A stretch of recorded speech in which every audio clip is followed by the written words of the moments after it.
There we go. Hi, everybody, and welcome to Metaphysical Insights. My special guest today is Mr. Pete Orbea.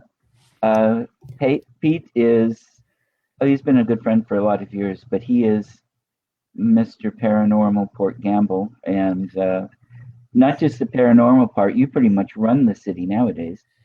Yes. Uh-huh. So he's a medium, he has ghost tours and walks. He's a man of many hats. Welcome, Pete. Thanks, William. Glad to be here. I think this is my second time on the show, and glad to be back. I think it is too. Yeah. Now, just to kind of get off, what is your actual job up there? Your So, title? my title is Town Site Manager Okay. for the historic city of Port Gamble, or I should say, town of Port Gamble. So, Right. a lot of people think that's like being the mayor. Sure, but I'm not elected, so I'm not a mayor. You're a dictator. No, I'm hired. No No, way. no, I know. I'm kidding. Pete's So yeah, definitely not. I'm basically the property manager for the town, and help bring events in, and that's the day job, running the town. It's a company owned town, so I work for the company that owns the town. There's not too many of those around anymore, No. and so that's what I do. Excellent. Excellent. Let's see. Gary Gary Bradfield Bradfield. Hey, is a Gary. friend of mine in England, and he says hi. Oh, well, Well, good evening to you over there. yeah, let's see how the words tumble out of my mouth if they do tonight. Right. Yeah. Yeah, Well, you put got. Oh, yeah, go ahead. but I hope everyone puts where they're listening or watching from, and it's always fun to see where people are coming from. Exactly. Exactly. Um, you've got a few things coming up pretty soon. Hmm. Some big events. What Well, have you got? yeah. Well, October is the only time when ghosts come out, so we're all busy around October. Um, Yeah, amazing how that which works out. which is not true, but I've got so I lead the Port Gamble Ghost Walks here, and they start in October every Friday and Saturday in October, including Halloween, and Hmm. then pretty much once a month through April after that. And it's a 3 hour tour, and it sounds like a long time to be in a tour, but it usually goes so fast that it takes every bit of that 3 hours to get through the tour, and we walk around the town, and it's a lot of history on Hmm. the town, the people, the buildings, mixed with all the ghost stories and experiences. And then Yeah. I like to share audio evidence that I've captured, or people who investigate here a lot have captured, and at the end of the tour. So it's always a lot of fun. And yeah, I've been, this will be my, I don't know, 10th or 11th season. Um, oh, all right. We're in Suffolk. And Thanks here's for Susan. listening. Hi, Susan. Hi, Susan. Thank you. Oh, from England as well. All right. I've got I've got more friends over there than I do here. Yeah. Um, yeah. No, keep going. I didn't mean to interrupt Oh, you. no, that's all. That's good. Yeah. So got Ghost Walks coming up, and pretty much if you look at my hat, just add a Hmm. .com on that, and you can see all the dates and get tickets and stuff there. So it's a lot of So fun. I've Port Gamble. PortGambleParanormal.com. Yep. I'll put Yeah. this in the comments. Oh, thanks. Yeah, it's so much fun. I just love doing it. Not really work to me, because I love talking about history and ghosts and experiences. So it's a lot of fun, and I'll be, of course, following whatever public health guidelines there, whatever they may be, when we Right. hit October. So try and do it as safe as possible. And then mid October, I've been asked to speak at the Centralia um, it's a new paranormal conference. It's on October 15th, and then it's also accompanied by a dark market and ghost tours of Centralia on Saturday. Although I think there might be some tours Friday night too, but the conference is on Friday, October 15th, and I'm super stoked to go there and check it out. They've got a lot of really cool historic locations there, Hmm. and so I'm looking forward to checking some of those out and kicking off their conference. No pressure, um, so, but it's going to be a lot of fun. Now, is that going to be? Are you going to be where the Wobbly Massacre took place? Because that was in Centralia, or right around there. I don't think the conference location is at that Okay. spot. I think it's at the Lewis and Clark. Um, it's like a event center. They got a nice, Okay. really big ballroom there. That's where the Okay. conference is going to be. But I'm sure Right. on the tour that you get to go by there, and I'm definitely taking the tour while I'm there. It's going to be, I believe, led by June Nixon from A Ghost Oh, and okay. Ross He does a good Allison job. too, I think. Yeah. Okay. So yeah, I'm looking forward to taking the tour, and I'm going to be speaking about the Leslie Flint experiments and the Philip experiment and the skull experiments. That'll be what I'm going to speak on because they're just fascinating to me. They are. Now, can you give our listeners just a quick overview of what those are? Sure. Well, the Leslie Flint experiments took place over a lot of years over in England, and he was a medium and thought to be a physical medium. Hmm. And so he did a lot of sessions over 50, 60 years, something like that. I think he passed away in 1994.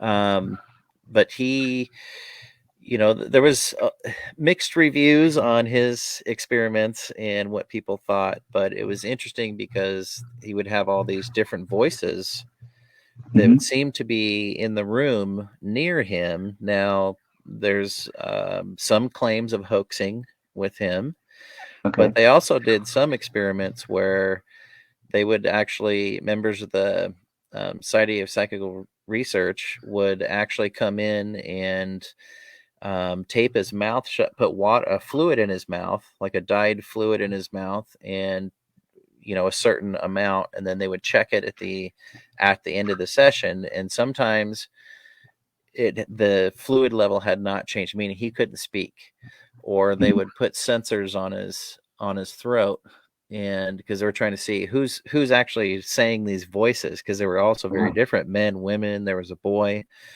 One of his guides was said to be a young boy, and so all these different voices were recorded on like phonographs and stuff early on, because I think they started them in late 20s, early 30s. Okay. And so it's kind of interesting because, yeah, there might have been some hoaxing going on, but maybe not. And it's just kind of, some instances of physical mediumship and the physical a portion of voices coming into a session and talking to somebody. It's really cool. Yeah. And then so that those are in England, and then there was the Philip experiment in Canada around 1972, I believe.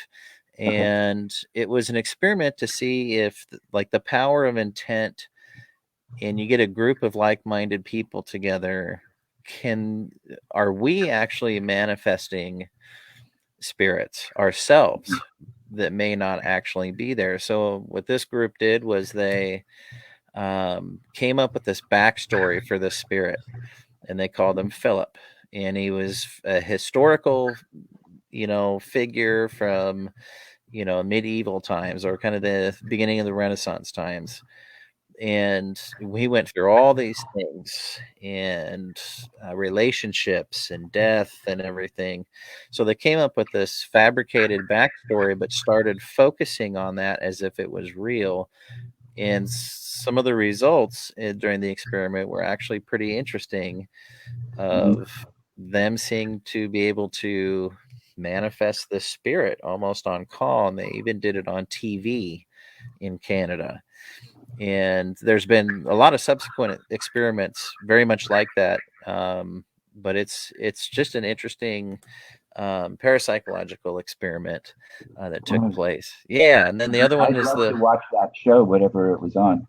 I know, right? I don't believe like when I was doing research for this, it, I was reading stuff like that. There was footage is really hard to come by Right. of that. So, but yeah, it would be interesting to check that out Hmm. and see what happened. Like, it had things like the table actually moved, physical movement of objects. So, Right. um, but is that just the power of us, versus an actual spirit?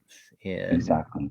yeah, and then the Hmm. third set of experiments I talk about is the skull experiments from the 90s over in England, and at the skull house in namely the basement, and that's a physical mediumship experiments where these people over many years, they had people from the SPR come in all the time, running all these experiments against them, to where they were actually having images of locations and people showing up on film that Wow. they would just have in the room with them, and they would ask their spirits that they worked with to go ahead and put images on the film to communicate.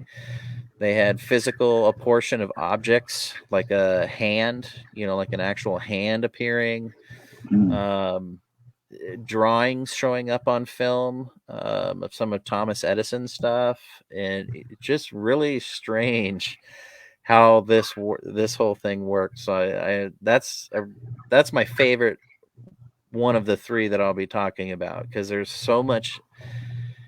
Basically, those experiments I think put out some of the most compelling evidence Mhm. of spiritual connection and spiritual communication that we have. And from some of the experiments ran and the controls that were ran by professional scientists, and they even brought in world-class magicians to try Mhm. and see if there was any sleight of hand or anything going on, and it's baffled people. But those took place in England as well, and so I'm just they're just fascinating to me. So I'm really excited to talk about that. Hey, Lori. Yeah. Hi, Larry. Lori's a Yeah. long time friend of the Ghost Conference up here. Oh, great. In fact, she's been to every single one. Well, I'm sure I've met her. Yes. I don't have a face to go with the name, so I'm not quite sure, but Oh yeah. yeah. Thanks for watching, Lori. So yeah, I'm really excited about doing that presentation. It's fun.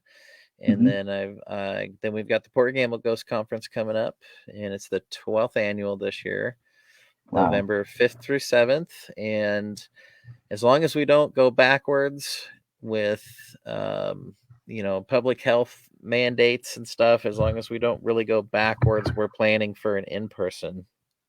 Right. And yes, I am too, Lori. I'm looking forward to it. Fingers crossed, everybody.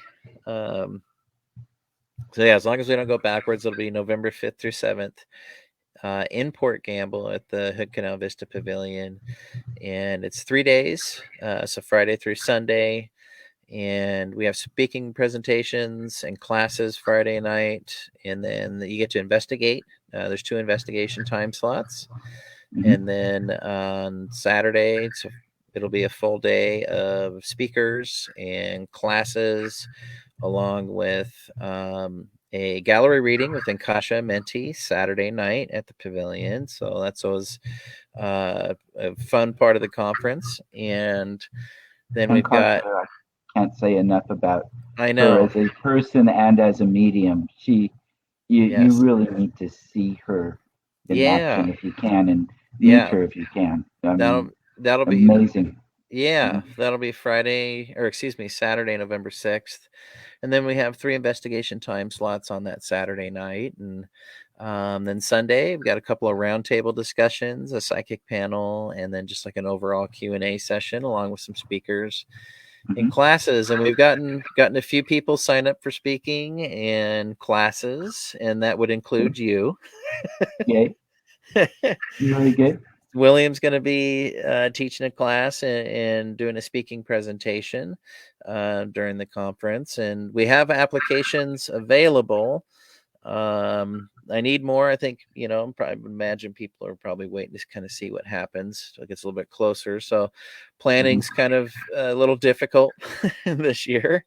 But if you go to portgamble.com/upcoming -events /ghost-conference. I need to get that changed to make it shorter. But Actually, if you could there's a yeah. place there when you can send me a comment, and then I'll copy and paste it. Okay. Because if I try to transcribe it, I know I'm going to get it wrong. Right. So yeah, I'm just really hoping everything kind of, well, certainly hope things get better. Right. But we're planning for in person. We did the virtual one last year, and that was a lot of fun. It was. I enjoyed it. Yeah, it was a lot of fun, and but we'll see what we can do for getting it in person this year. So, and it's the investigation places. We're going to have access to the Masonic Lodge again this year, so we'll get to go and probably have a couple classes in there, and then also it'll be an investigation spot. So if you've ever been to Port Gamble, the Masonic Lodge is awesome. It was built in 1871. It's one of the oldest ones west of the Mississippi. I would imagine the first ones are probably either in San Francisco or Oregon City. Actually, the first one west of the Mississippi was started by my relative in 1846 in Oregon City. Wow. All right. 1846. Yeah. The one here, the chapter here was established, I think, in 1856, something like that. So yeah, so I'm really excited we get to have access to there again. That's just a really cool historical spot. But yeah, so that's what I've got coming up: Ghost Conference, Ghost Walks, and the Centralia one. So I can't tell you how excited I am to go take someone else's ghost tour. It's going to be a lot of fun. Yeah.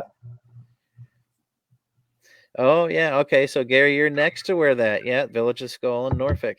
Yep. Yeah. Right on. Gary, can you comment? Have you visited the Skull House? Have you been there and been down in the basement? I'd love to hear that. Gary and his beautiful bride Sharon put on a lot of investigations. They do things a little differently over there than we do here. They have a lot of them open for the public that are paid events that you go to. Oh, that's cool. Which can be wonderful. And I've actually helped at some of Skegness, the village farm up there. Nice. And they do a great job with a lot of interesting places over there too. So yeah. Oh yeah. All the history over there. Yeah. Yeah. I'm really looking forward to the conference this year. Hopefully in person. I warned you I was going to be horribly jet lagged. I know. And he said no, they hadn't visited. But unfortunately, the core piece, the centerpiece that my whole trip was built around, has canceled because of COVID. Oh boy. And so I'm still going, but I'm getting back 2 weeks earlier than I planned. Okay. So, well, you shouldn't be that jet lagged then. So I won't be jet lagged anymore. So I won't have any excuse. And good. And if you need help with any of the stuff at night, I'll be my normal self, whatever you want. There you go. Well, thank you. Yeah. Yeah. Great. And people will have all that on the website. I mean, you'll be able to. Great. Here, this is. They'll be able to find out how to. Get housing or such. Yep. You don't.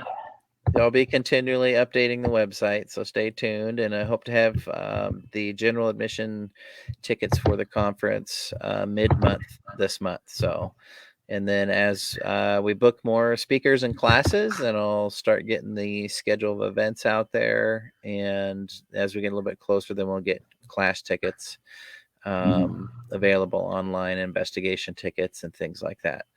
We'll get all that up online. Excellent. Yeah. Excellent. The conference is one of the ones. It's a favorite of mine. I don't know why. It just feels tighter knit.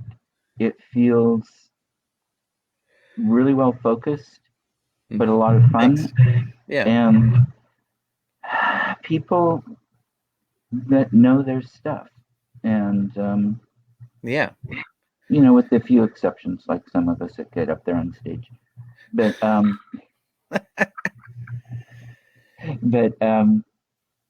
yeah, I highly recommend everybody who can go to go. Well, thanks. Yeah.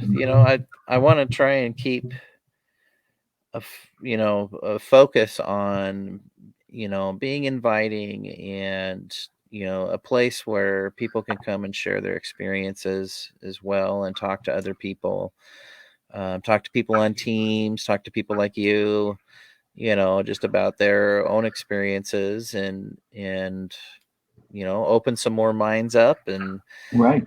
and have some fun along the way. So, really trying to, make a good focus and good effort for education. Because so far we're gonna have some really good classes. So, we want it to be a place to learn and just meet other people, learn new perspectives, learn other perspectives, share your perspective, and have some fun doing it. Because if we're not going to have fun, then it's not worth it. Exactly. So And yeah, no thanks. the people that you have up there speaking and teaching usually are also very approachable. People that they Sure. aren't standoffish to the general public coming up and asking questions and talking to them, and Yeah.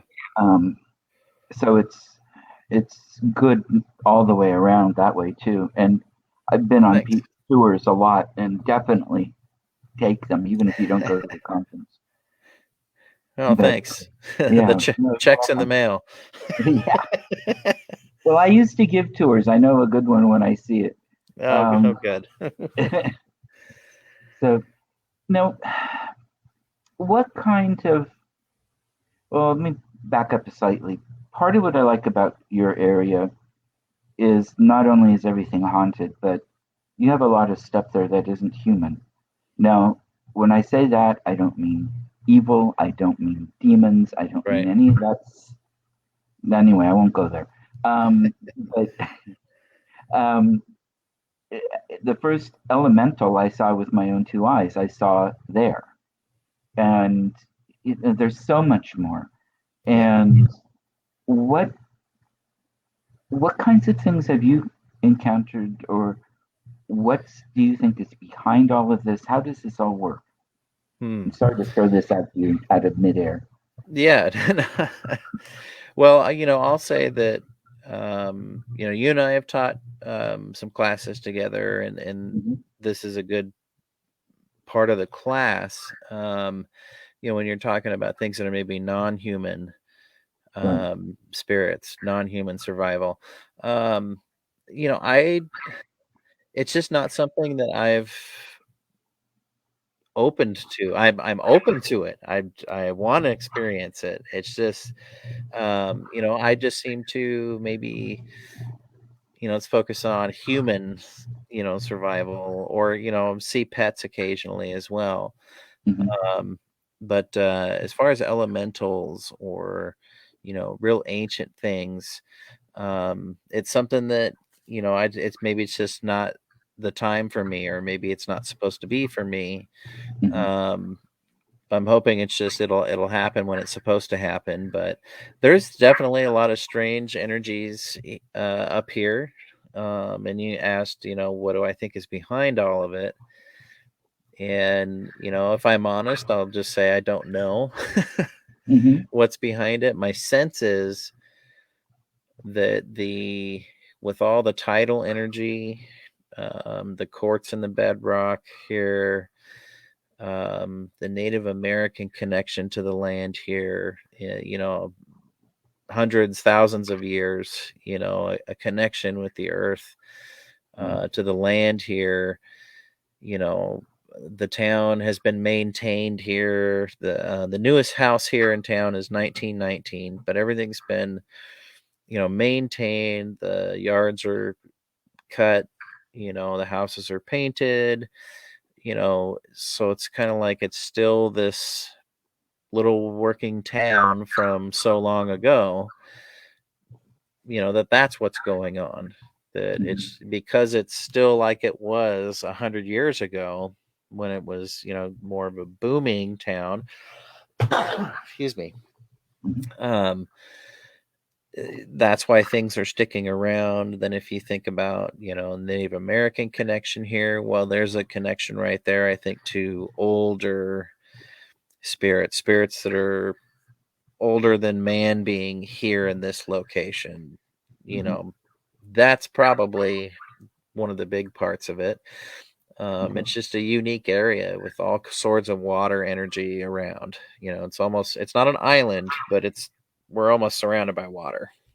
Right. So you'd get the tidal pools on different sides of the Mm-hmm. peninsula area. You've Mm-hmm. also got the Hood Canal right there, which I would think with the activity that comes through that canal and then goes up further to bases would Mm-hmm. create an energy that might influence the area. I don't know. It could. There could be, there's not really any ley lines that I've been able to find on any sort of what looks to be a credible map. Mm-hmm. So I don't think it's anything like that, but um, you know, I I feel like I had a Bigfoot experience here. I was going to ask about Bigfoot. Yeah, but other than that, I do feel strange energy sometimes, and people talk about it all the time when they come here. Like, oh, Right. there's this weird energy, especially. I've had people who say they've never been to Port Gamble, they've never heard about anything, but what's up with this house? And they're next to the Walker Ames house. Like, what Right. this place is speaking to me, you know. Yeah, So, it does. yeah, there's a lot Audibly of that. sometimes. So, Hmm. yeah, yeah. So I kind of feel like it's just comes with the land. it's Exactly. it's just there. So, but I would love to experience more, things that are beyond human, as far as our origin, spirit wise. So it's just Right. maybe not my time for it, or I've tried to like not push it, and just let it happen when it's supposed to happen, because it will at some point, I think, just I don't know when. Right. Right. I like it. It's really a mixed group of energy too. Up there, you've got tragedy and you've got joy and everything in between, which a Yeah, lot of places do. But there seems to be an amplification of it in that right. area. Yeah, there is, does seem to be, a lot of people feel like that there's some sort of portal that's in the town that's near the Walker Ames house, that things come and go. And I sure wish we could prove that. Hmm. you know that would be really interesting. But yeah, it's definitely just kind of a weird, maybe it's just the perfect set of circumstances for what we've got going on. And there's not a lot of written tragedy, I'd say, in the history books here. Right. But then again, maybe they wouldn't record some of that stuff, because why would you, right? Right. So, um, but definitely a lot of hard work. You mentioned joy and tragedy and everything in between, and everything in between is like what their everyday life was. Right. You know, working at the sawmill, or you were at home tending to the family, and um, it's just kind of that kind of stuff still going on. They're still Right. doing it. Well, and at some point they would have had to, because this town was set up actually before there were other settlers for the most part around. Yeah. So they would have had to start developing farms and stuff to feed people as well, I would think. And they did. Yeah. Um, and everything, no roads Right. for the while. Yeah. Everything was by ship, I would, Yeah. if my memory is correct. Yeah. Yeah. I mean, And we got started here 1853, mhm, early in 1853. And so Port Townsend was kind of just getting going too, with a real small group of people. And, then it got real big. And mhm, so they kind of became the port into Puget Sound up in Port Townsend. And this one was just a sawmill, and a lot of people came and went through here, maybe stopped here before going to Seattle. mhm. There was basically a steamboat service that would go back and forth to Seattle from once Seattle, kind of became what it was. Right. But over here on the west side of Puget Sound, yeah, it was pretty much not really anybody out here other than all the Native Americans that had been here for hundreds of years. So Mhm. yeah. hmm Yeah, it makes it special. And you mentioned the Walker Ames house, but there are so many places that are active. The doctor's house. hmm Yes. Um, I remember somebody, I don't know if she's listening right now or watching, um, after we heard heavy material, taffeta type material rustling in the basement of the church, somebody screaming and jumping in Devon's and my laps. That was funny. Yeah. And I mean, there's so many places where there are physical, personal experiences that you can't explain. Yeah. You check, there's nobody around. I mean, you do all the right stuff, and it's not a figment of your imagination. Right. It's easy when you're in a haunted place that's supposed to be haunted to make assumptions. But Right. what you have goes well beyond anything like that. Yeah. And it's funny you mentioned the church because, we don't really promote that the church is haunted. Um, I I but debated whether or not to say no, anything. yeah, but that's fine though, because, I mean, when you think about it, probably, well, there's spiritual activity everywhere. Everywhere there's us, there's spirit activity, right? Right. But you got to think if, when you look at it, different types of experiences people have, and they experience, that's more of a haunting where it's a repeat, of a piece of history, right? Something someone Hmm. did every day for 50 years. Well, you got to imagine at churches everywhere that people hang around there, Right. right? Because they're still going to church. They still go. Maybe they sit in their favorite pew or whatever, and people just feel funny over there, but not really correlating that. Oh, it's my. I would imagine most all churches probably have hauntings. I think any that have been around for a while do, because you also have the funerals and the people that the impression, the energy that's left from those. You Right. have the weddings and the joy that's left and Positive celebrations from energy. there. Yeah. Yeah. Uh-huh. I think this was like a wedding dress that scared Vivian. Um, Nice. yeah, but we didn't see anything. We just heard it. Yeah. But the churches where I've had more personal physical experiences than any place. Okay. And even though I've spent more time in the Walker Ames, Yeah. but that last time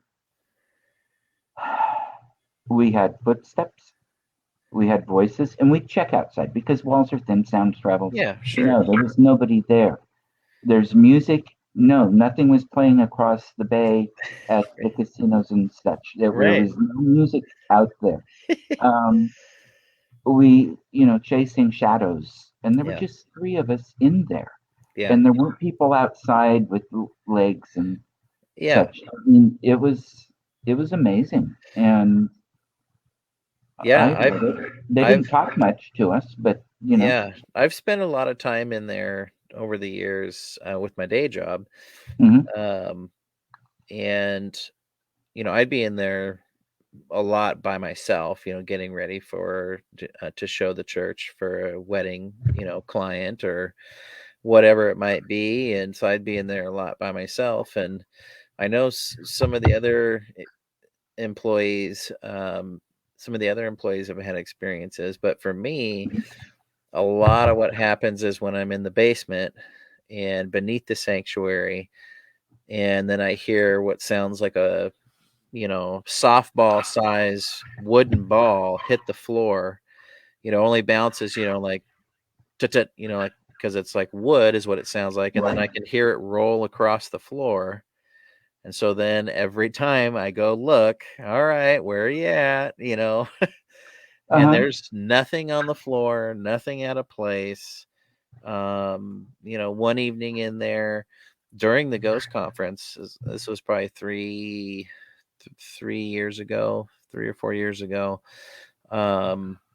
I did not have any equipment with me because I was just kind of floating and going in between all the investigation locations. So I had stopped at the church for a while, and we heard this full on conversation going on. It sounded like children. Hmm. And I mean, there seemed to be multiple voices that were, one would say something and then the other one would respond, and we couldn't, I couldn't really tell what was being said, but it was like a Right. conversation right kind of in the front of the back of the sanctuary area. And Hmm. so I went looking, I'm like looking around. I mean, no other noises, and went outside, walked around, and this was getting pretty late. I think it was on the Saturday night. Hmm.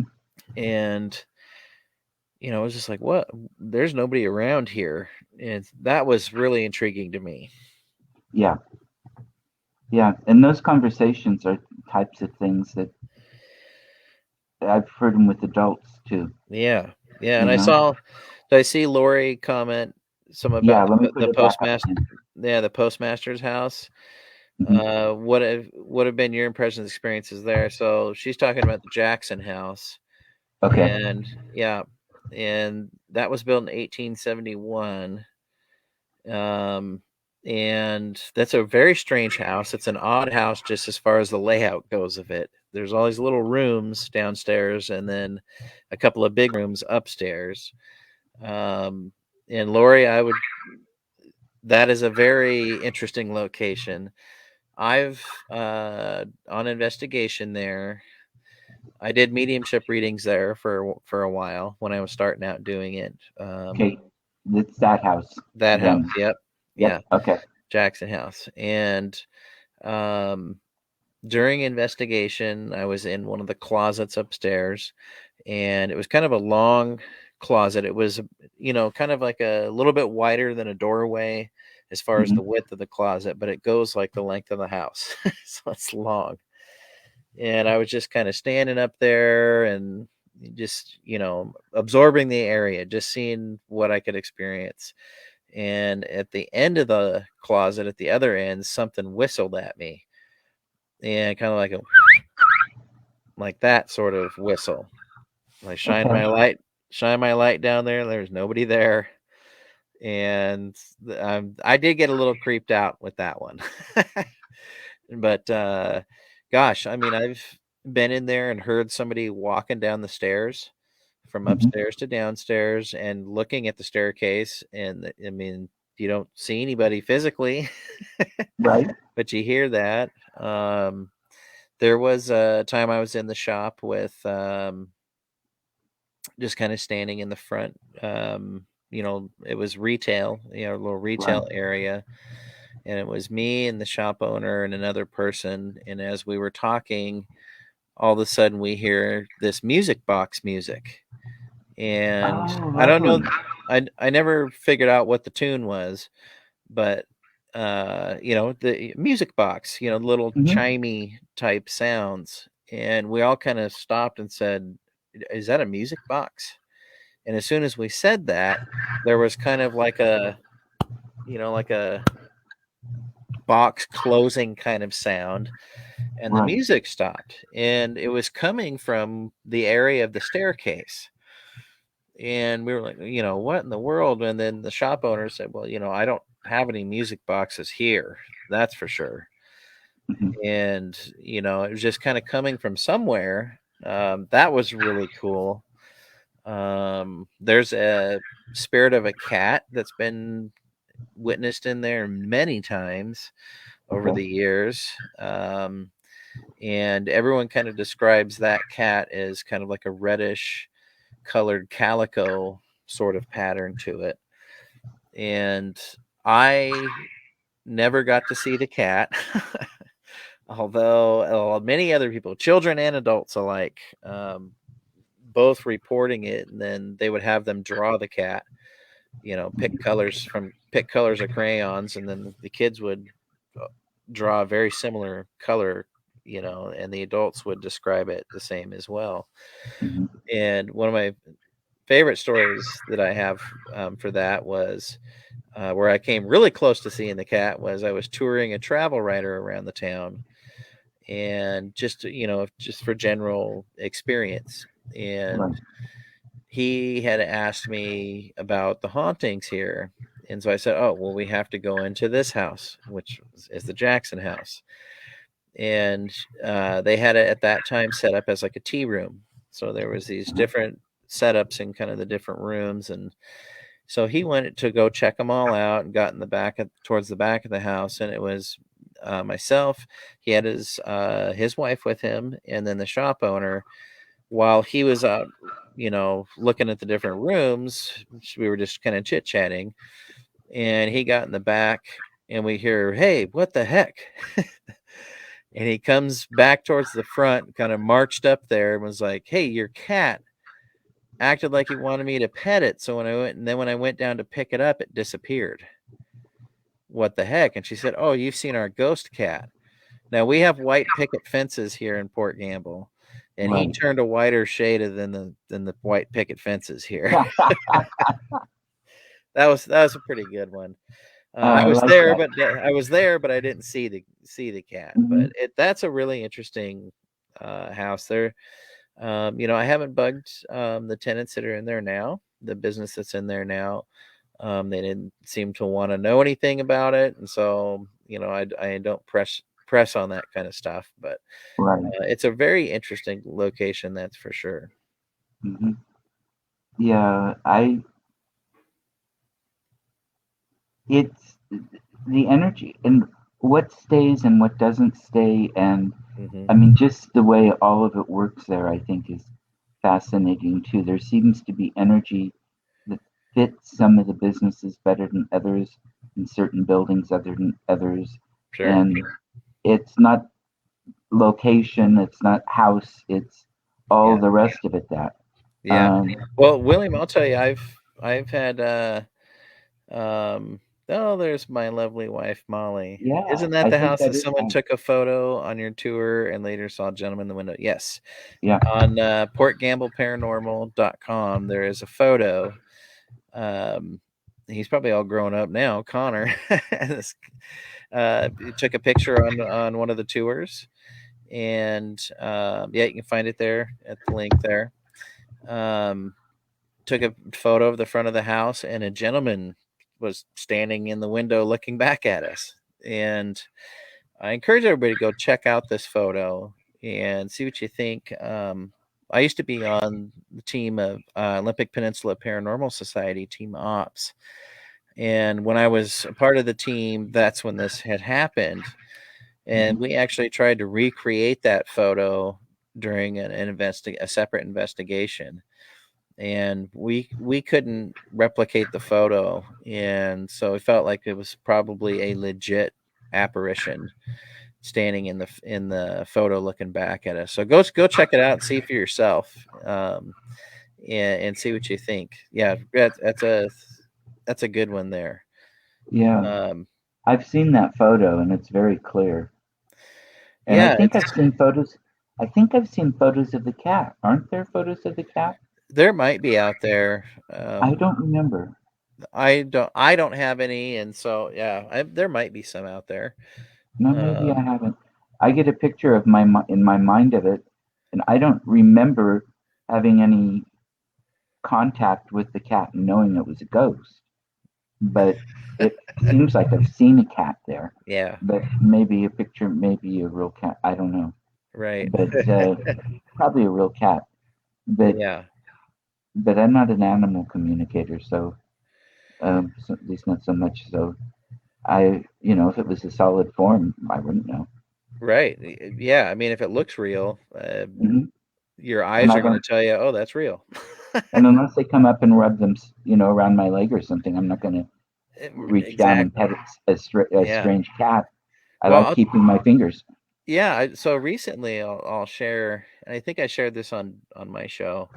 Um, and recently as probably like a month and a half ago or so, maybe 2 months now.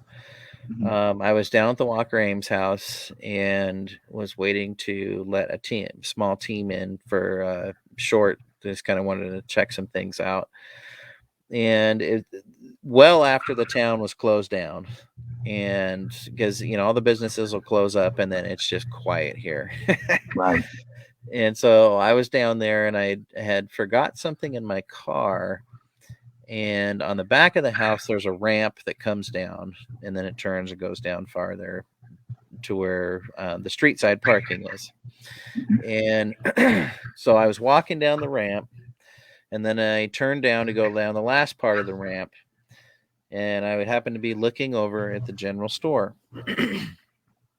And walking as I went down the ramp, a gentleman came out of the general store and kind of like looked like tan, kind of light colored pants and like a white shirt.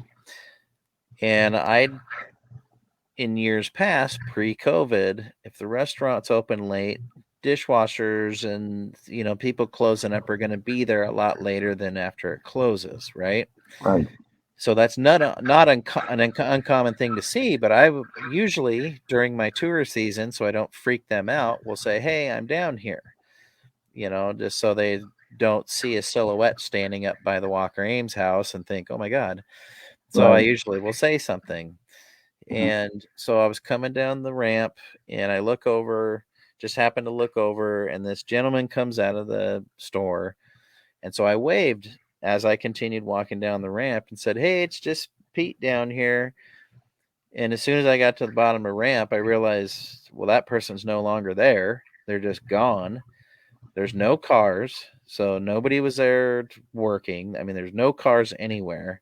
And he was just gone.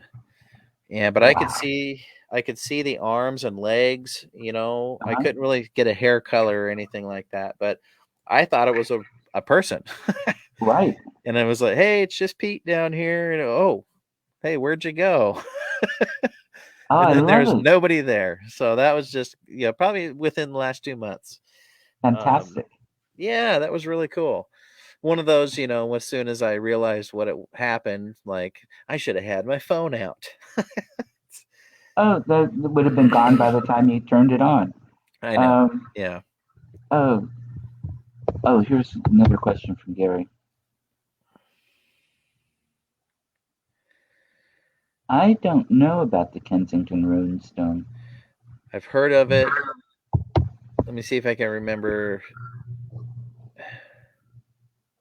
Is that from the one that was found here in the United States? The The one runestone? in Minnesota?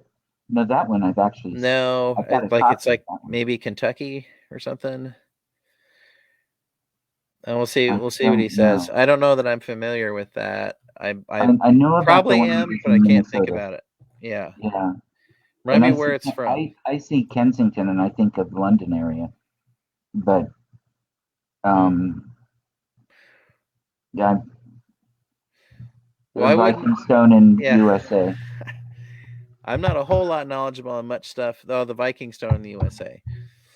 Hmm. Well, I think there was people here pre-Columbus. If that's what you're asking, I I Uh, don't think there's any way there's wasn't people here before Columbus. well, The Vikings would make sense.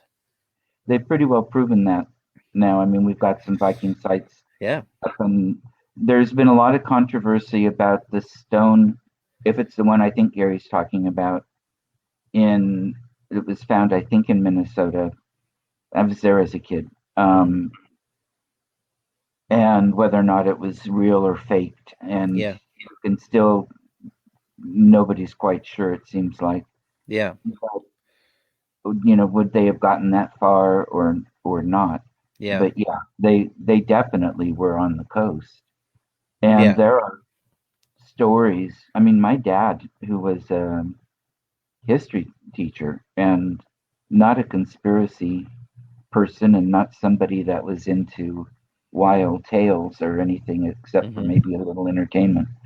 And he talked about, when I was a kid, I think it was Saint Brendan or something like that, an Irish saint of the 6th or 7th century that had made it to South America, Mm-hmm. because that's where the Inca legends, or mine, one of the tribes down there that welcomed the conquistadors, Yeah. because the person fit into their legends about somebody with red hair and with all the rest of it coming with Yeah. these wooden ships with the sails, and their Sure. terminology for it. But Yeah. um, yeah, people from Europe had been here. Yeah.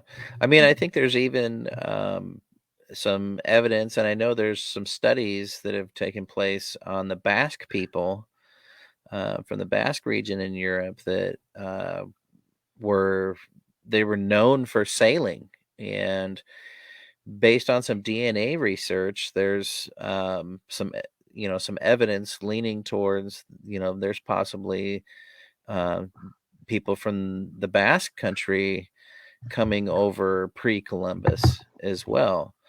Okay, Um, and thank you, Gary.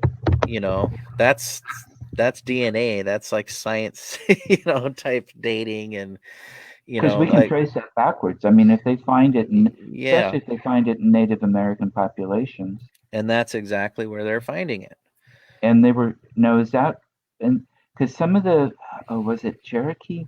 There was a group of Native Americans that seemed to have blue eyes often, Well, and they were there's wondering yeah, if yeah. Go if ahead. that was people coming over along the East Coast, Yeah. and especially when the sea levels were lower and such, and were able, because people were traveling on boats Yeah. for thousands of years before the current era. Hmm. And um, is that part of the gene pool that came in and created Hmm. that? I mean, it's questions I haven't heard a good answer to yet. They Yeah, and haven't I figured it and out. I think it does that. There is part of the Cherokee, and I'm not an expert on this at all, but Mhm. and other tribes as well, where there's evidence of Mediterranean, genes, DNA. I didn't know that.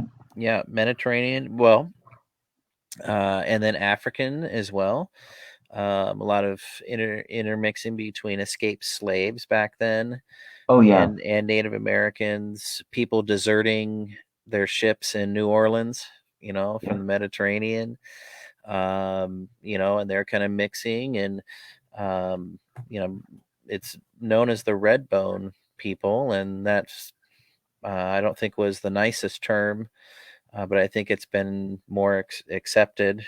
The Okay. red bone people, they have this mix of there's other DNA, other races, in Hmm. with them, and they got pushed from like South Carolina area, the Carolinas, all the way into eastern Texas.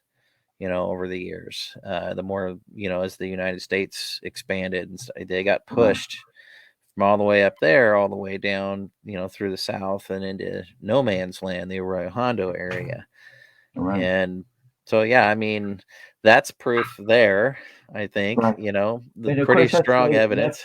That's but that's post discovery. And I put discovery in quotes, Well, but I mean, But some of the some of that could European have been. stuff is thought to be like there is some Basque markers, I guess, that have shown Okay, up that go. that Yeah. are much older. Right. And so, but yeah, I don't think there's any denying that, you know, who knows who was here first? You As know, far as from being from overseas. right. And it makes it an interesting um, topic of exploration. But And I for wish I me, knew a lot. I wish I knew a lot more.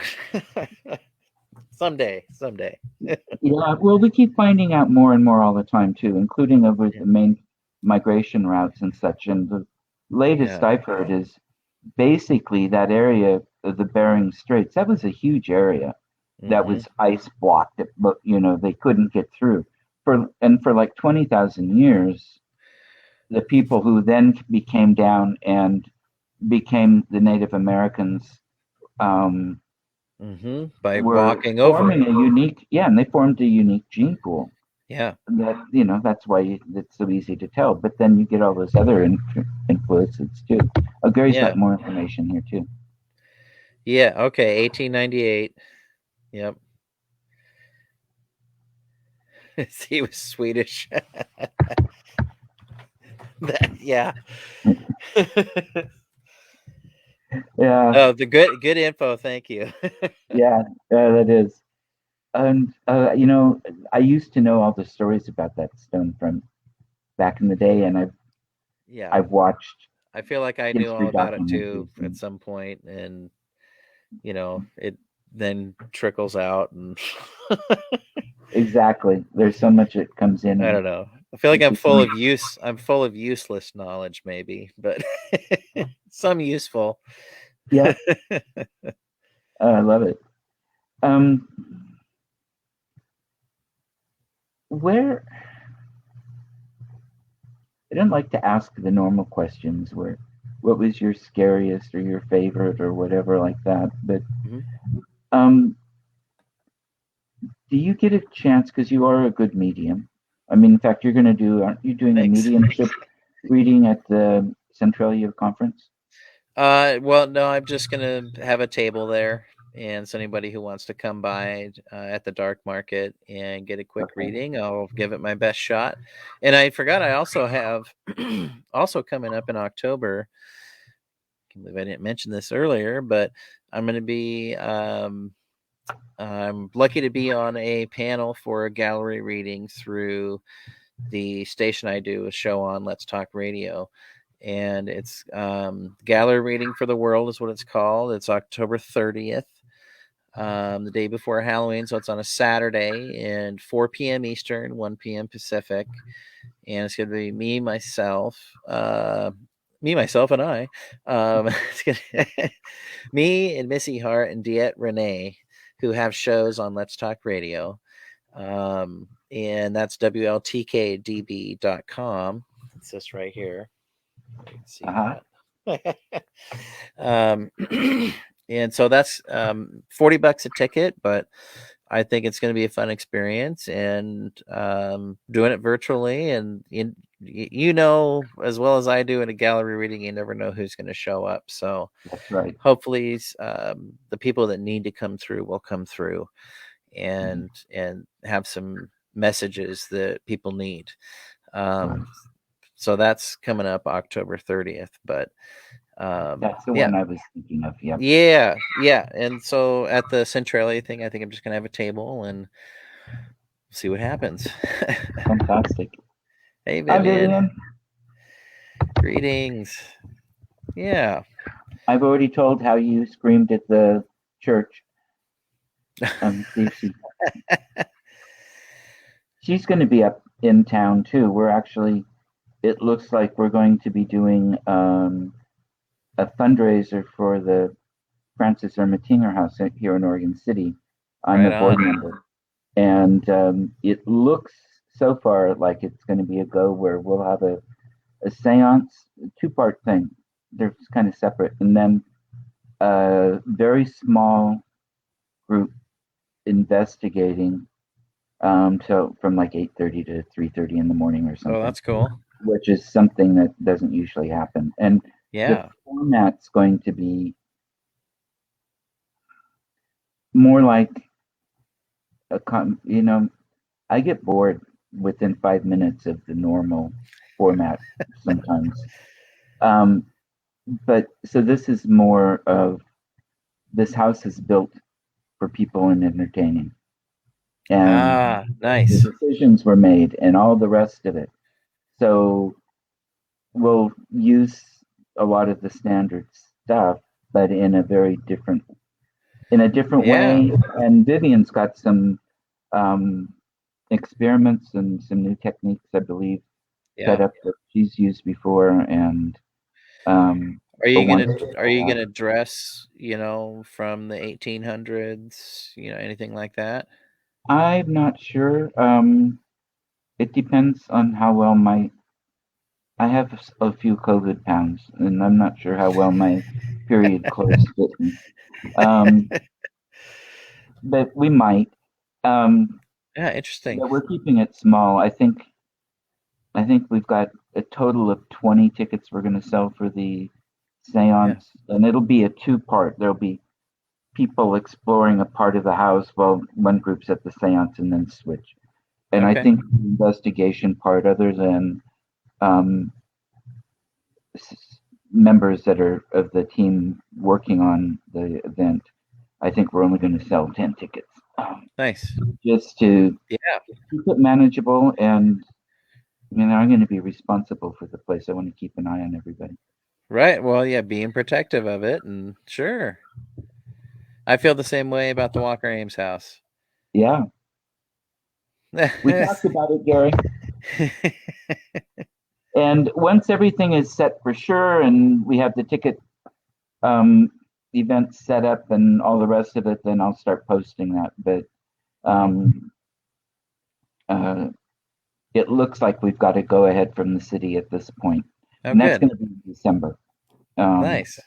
yeah. So who knows? With COVID nowadays, everything is Up in the air. mhm. Everything's up in the air, and I guess that's probably a bad pun No, because it's a it's just respiratory disease. yeah. Sorry. Oh no, it's great. Now, are you getting a chance though to go around and do any work or any sitting with any of the connection beyond what we've just picked up on, either we see or experience or instruments showing? Are you getting any communications? Are you getting any more of a connection Well, to it's an yeah. I mean, it's been real. All of a sudden, everything, and then nothing. Mhm. It's kind of been. I've been so busy, in my day life. Um, Air quotes.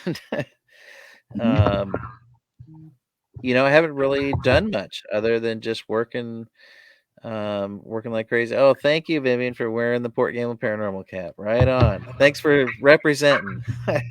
Appreciate it. Um, so it's been either readings have been real sporadic for me.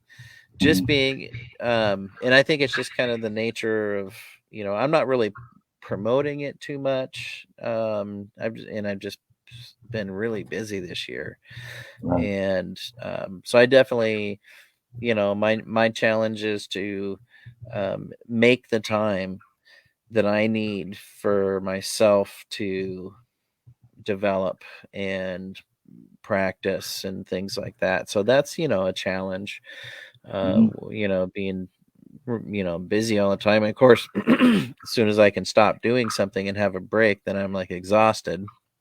Right.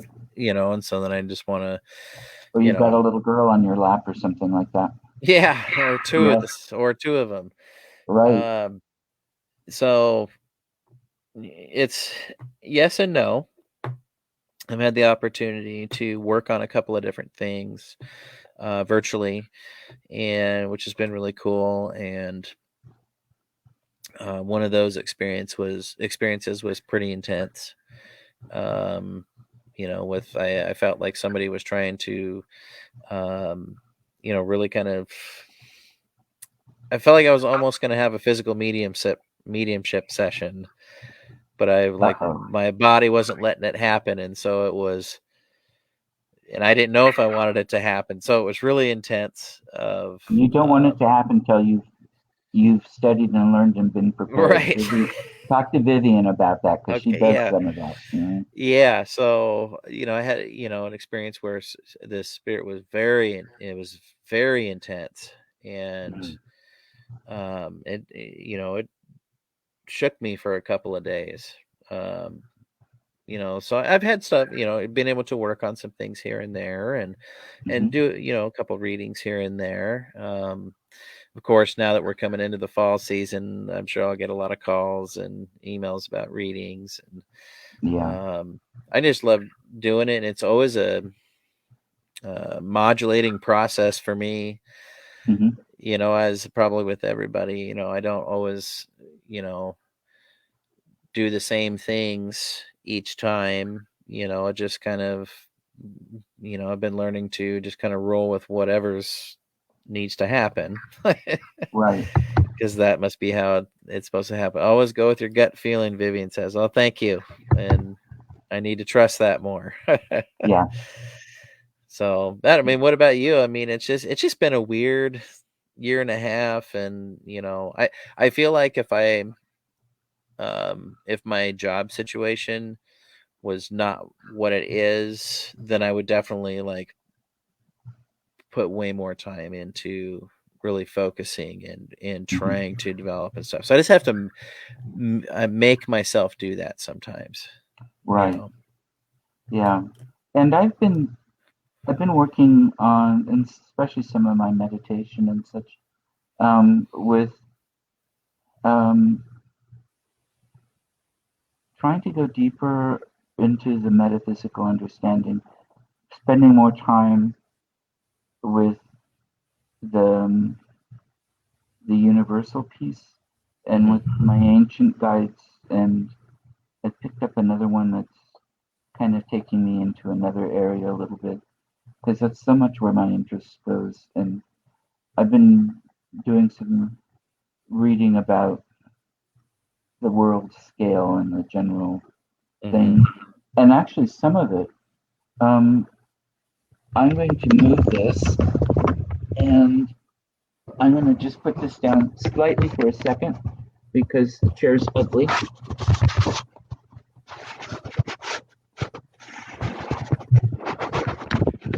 And I also didn't dress up the bottom half as much as the top It's a video meeting. half. And Oh, but thanks, Vivian. this is from Tim Roby, if you can see it. It's Yeah. He is an archaeologist, trained in Neolithic archaeology, and has worked with Stonehenge quite a lot, Hmm. among other things. And he's taught university and all kinds of stuff. And Cool. what he's done is he's taken the Amesbury Archer and told his story and the history. He's the best way he did it he could come up to is in a novel format that puts a lot of what we think could be what we know historically, along with the implications of some of the metaphysical possibilities type things, and Okay. created it. It's one of the best books I've read in a very long time. It's kind of like Um, mash. Is it like kind of mashing what we know about history plus, yeah, what the thinking is and the experiences and the metaphysical side? yeah, and what we think all of this can be. Okay. And I'm getting pieces out of that I'm using in part of my meditation and direction. I'm not sure if I've told him that yet. I need to. Um, but I highly recommend. You can get it on Amazon. Um, P.S. Roby is how he listed his name on it. Well, Um, that's cool. That's a really cool concept where you're also including the known history, and not mhm, everything is theoretical. And so that's a really cool kind of tie-in with, mhm. We did a good show. maybe a month and a half, 2 months ago. You can go back through my YouTube Oh, videos, I'll go find that. Yeah. or on the simply here on the videos of Simply Spooky. People Yeah. can go through and watch the one I did with Tim Roby. It'll be labeled. So Okay. Yeah, I'll definitely check that out. That sounds really cool. yeah, and anybody listening may want to. Yeah. Um, I would like to do more. Wish you had more time. I'd like to go do some exploring along the coast. I get this picture of coastal caves, not deep caves, but Yeah. carved out by ocean Sure. and kind of a waves. Nice beach. Seems like a tree up here. Overhang like this. I'm not sure where that is, but it feels like someplace that would be good to Hmm. go and do some Yeah, sounds like up exploring. past Port Angeles, kind of coming down the top point of Washington along the coast there. Sounds like some of that kind of area. Okay, so clear your schedule up.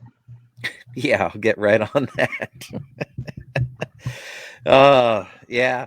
No, Yeah. there's so many places I want to go, and I've been so fortunate to on my podcast, the Paranormal Pete Show, to have people talk about their experiences from all over the place, and there are always just all these places. I'm like, man, someday I got to get there. Someday I Yeah, got to get there. Someday. and that's something exactly. And that's something. How do people get to that? Because that's a good show too. Oh, well, thanks. It's WLTKDB.com. I'll put it in the thing here. Um, I'm one of many shows. My show is called The Paranormal Pete Show, and I'm on Tuesday nights. Um, and from on let's see, 8 p.m. Pacific time, 11 p.m. Eastern. And so yeah, and I try and be on every Tuesday. Shows an hour to 2 hours, whatever the guest wants to do. It's mostly 2 hours long, Hmm. and so that's how you get there. And you can find us on Facebook and YouTube, all over the place. Just type in WLTKDB on wherever you're searching, and you'll find it. Next week, I've got Ron Moorhead coming on the show this next Tuesday, and I'm really looking forward to talking about some Bigfoot with him, Excellent. and of course talk about his well-known experiences and see if he's had any new ones. And he's working on a whole new documentary. So Okay. let's see what Lori says here. Do you think COVID could impact the paranormal? More people experiencing things at home, haunted places, and have been resting without investigations. That's a great question. Do you want me to answer that one, William? Sure, go for it. Well, Lori, I've been trying to ask almost all of my guests on that I have on my show what it's been like for them, whether they're on a team or they're a medium, how things have been going. And I think COVID has had an effect on different aspects of people's everyday lives, right? It's everything's different now. So I think more people are experiencing things because they're at home when normally they would have been at work. And so maybe things that got used to being there alone are not alone anymore. And so they're maybe noticing things more. So I think there's a bit of that. Um, People, not the normal hustle and bustle every day, are starting to notice things. That kind of Mhm. fits the first thing I was just talking about, but where they're they're starting to slow down and pay attention, be more present, be Mhm. more in the moment, and you tend to notice more things when you live that a little bit more that way. So yeah, I think it had an effect. Everybody's stress, anxiety, pain, fear, everything with the whole pandemic and everything that's come along with it. All of that stress and fear and pain, all that stuff we put out there. Mhm. It's you're leaving that energy in places. You're broadcasting it out. So I feel like from a mediumship standpoint, I feel like I've felt that a lot more, and it's more, it's thicker. I don't know. There's more of it out there. Do you know what I mean, William? Mm-hmm. Mm-hmm. You feel more. Um, so I think that has had an effect, because overall, whether, no matter what you believe about the pandemic or whatever, which way you lean politically or whatever, you've had some sort of emotional reaction to everything, Exactly. and everybody's putting that out there. And you probably, if you're an empath and you feel things, feel other people's emotions, you've probably felt it a lot more, right, over the last year and Right. a half. When you go to a big box store, you know, how long can you stand it in there before you start being like, "Argh, argh," feeling everybody else's stress and anxiety and, But that's a you good know, time to practice filtering out the yes, energy of the living. that is a good I time teach that. filtering. Yes. That is a good time for that. However, I usually like hit my limit and I'm like, just whatever I can do to get done and get out of there. Yeah. Right. So that's Uh, great question, Lori. And I think it's I've had different responses from different people to answer your question, but I've definitely felt like things have felt different just in general. And what's mhm. Vivian say here? We've been wearing masks for so long now. Do you think we'll eventually be seeing spirits wearing masks? And will we be ready to see them? What are your thoughts? That's a really interesting question.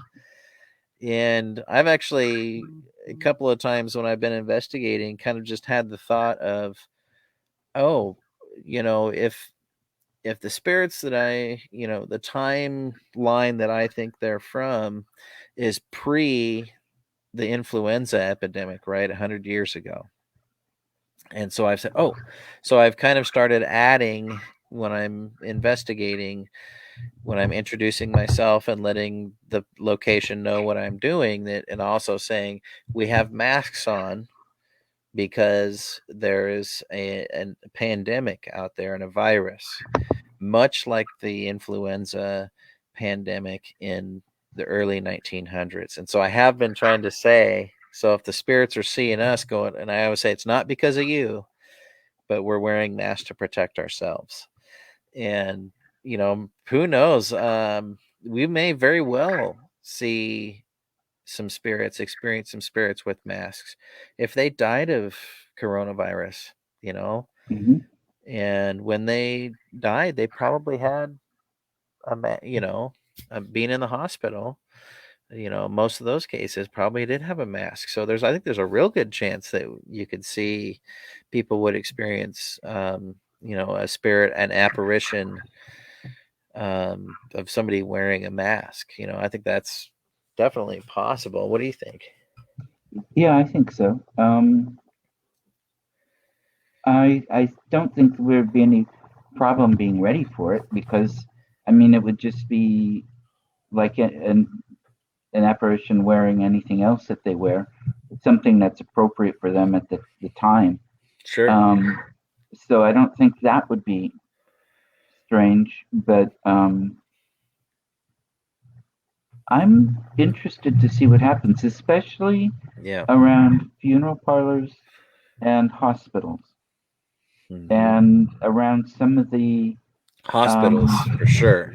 and some of the, where around here we're back to using refrigerated trucks as Yeah. temporary morgues. Um, there's Yeah. I'm tempted to preach, but I won't. I keep the show. I keep the work Hmm. non non political, non Right. you know. Um, but yeah, I think it can definitely happen and be part of it. Yeah, and And I would say that hospitals is going to be the most interesting locations to see if there's more activity after everything kind of settles down? Is there going to, when it's not so chaotic in a hospital and people can actually notice things, I wonder if there will be a lot of new experiences, because you've not only got the people, from whatever ails them in the hospital, plus you've got, the ICUs going crazy everywhere, and all the COVID, all that energy, the frustration and the sickness and the bad, feeling Plus, so all bad. And then you've got the doctors and the nurses and the administrators and all of their stress and stuff. I mean, think about how stressed out they are. oh, I've talked to some, I and not know. in the Yeah. hospital setting, but Yeah. others, and I don't know how they're doing it. I don't That either. is, they're pulling compassion from somewhere, Yeah. that's some unknown reserve somewhere. So, and thank you to Plus all the everybody people. out there, Yeah, who works in healthcare. Thank you for everything you do. And thanks for everybody who's out exactly. there, taking risks Helping. to keep things going for us. But Hmm. you got to think, like all of that energy from the living people day in and day out there that are just have to be mentally struggling, to Hmm. get through each day. Boy, that's going to leave an impression on a place, I'm sure. And I think it is on the planet as a whole. And Yeah. I honestly don't. Yeah, it's the beginning of a long, interesting period. I'll just say that. I think.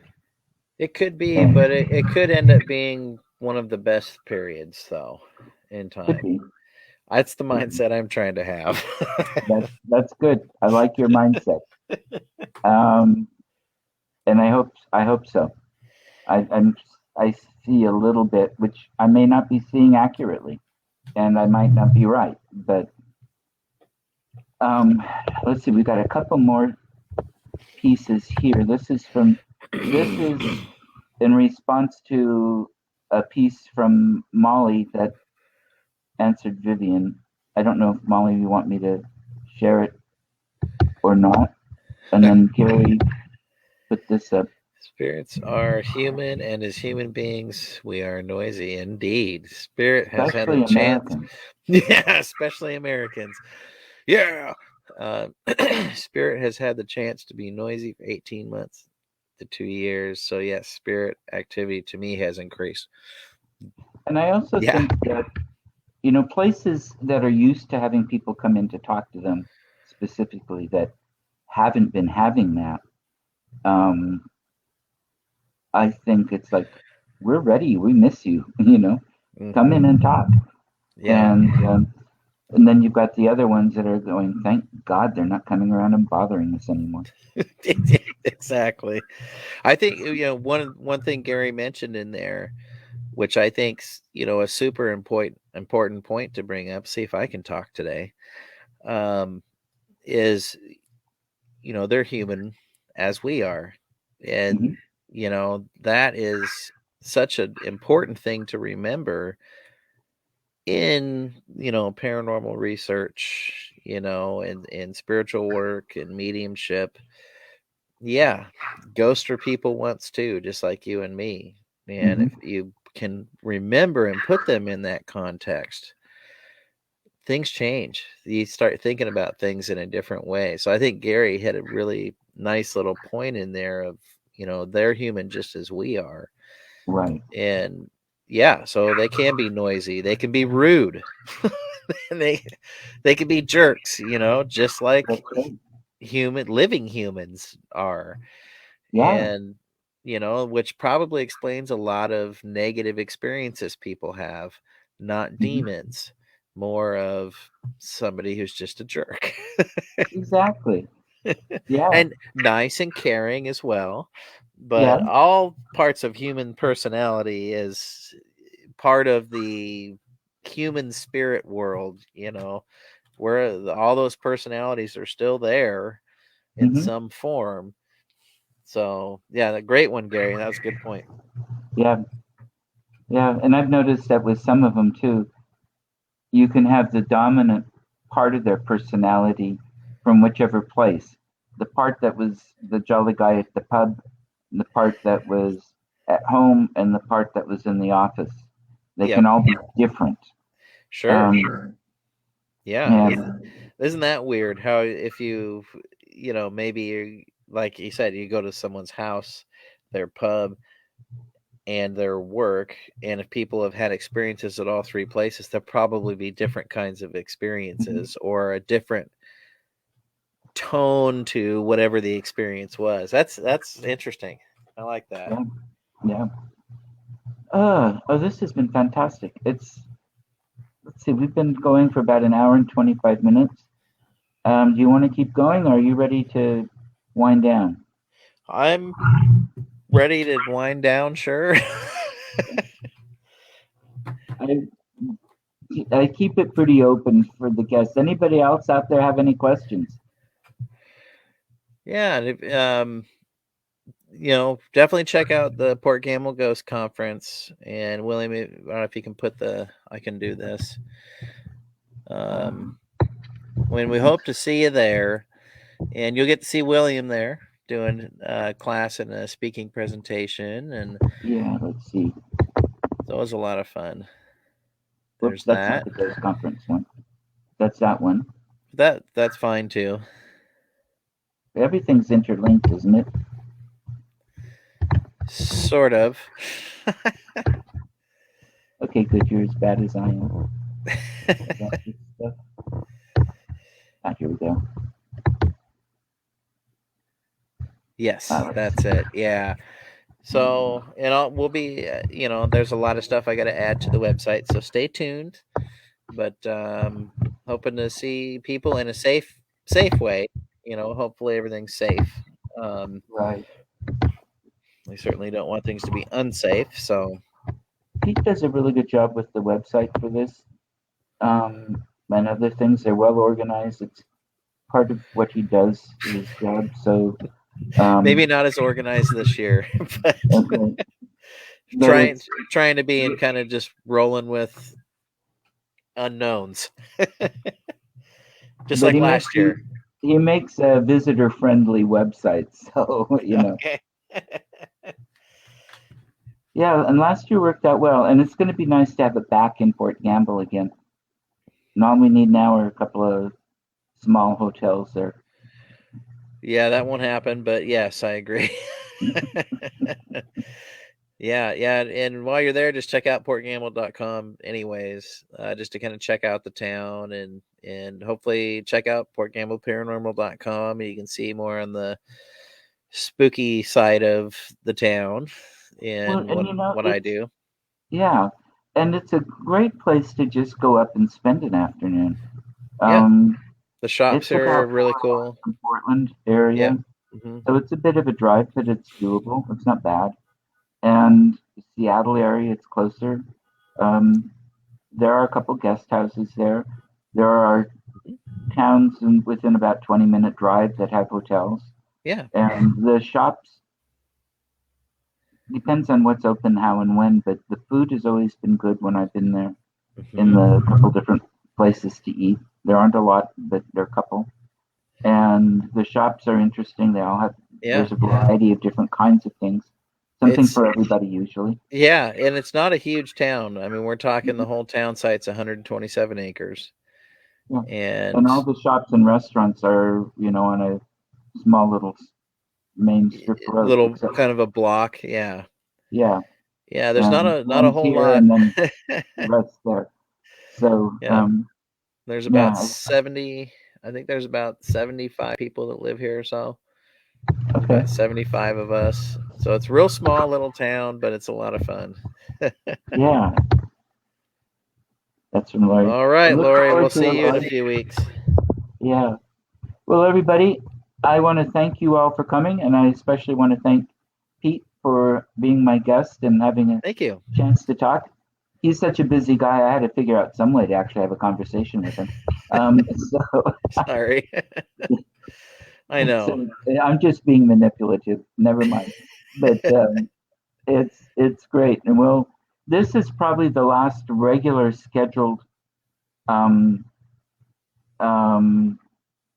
show I have until maybe December, maybe the Oh, first of the okay. year, just Yeah, depending. okay, Because because I'm you're going to heading be out. gone. Yeah, Yeah. and I'm even though I'm getting back earlier than I thought. Um, and I'll do some things from overseas. When Vivian's here, we'll probably do a show, um, but it's going to be a little bit more chaotic until I get back on a schedule in Yeah. probably January. Um, we'll see what happens. Well, I wish you safe travels and all the places you're going and be safe. And Thank you. I hope you get lots of great photos and writings from the experiences you have. And I look forward to hearing about the travels when you get Yeah, back. yeah, thank you very much. And um, Kate, Katie Brown said thank you too. She just posted. Oh, So hi, Katie. yeah, another very sweet person. A lot of really good people that have showed up today, and I really Yep. appreciate it. So take care, Yes. everybody. Bye bye. Bye, William. Take care.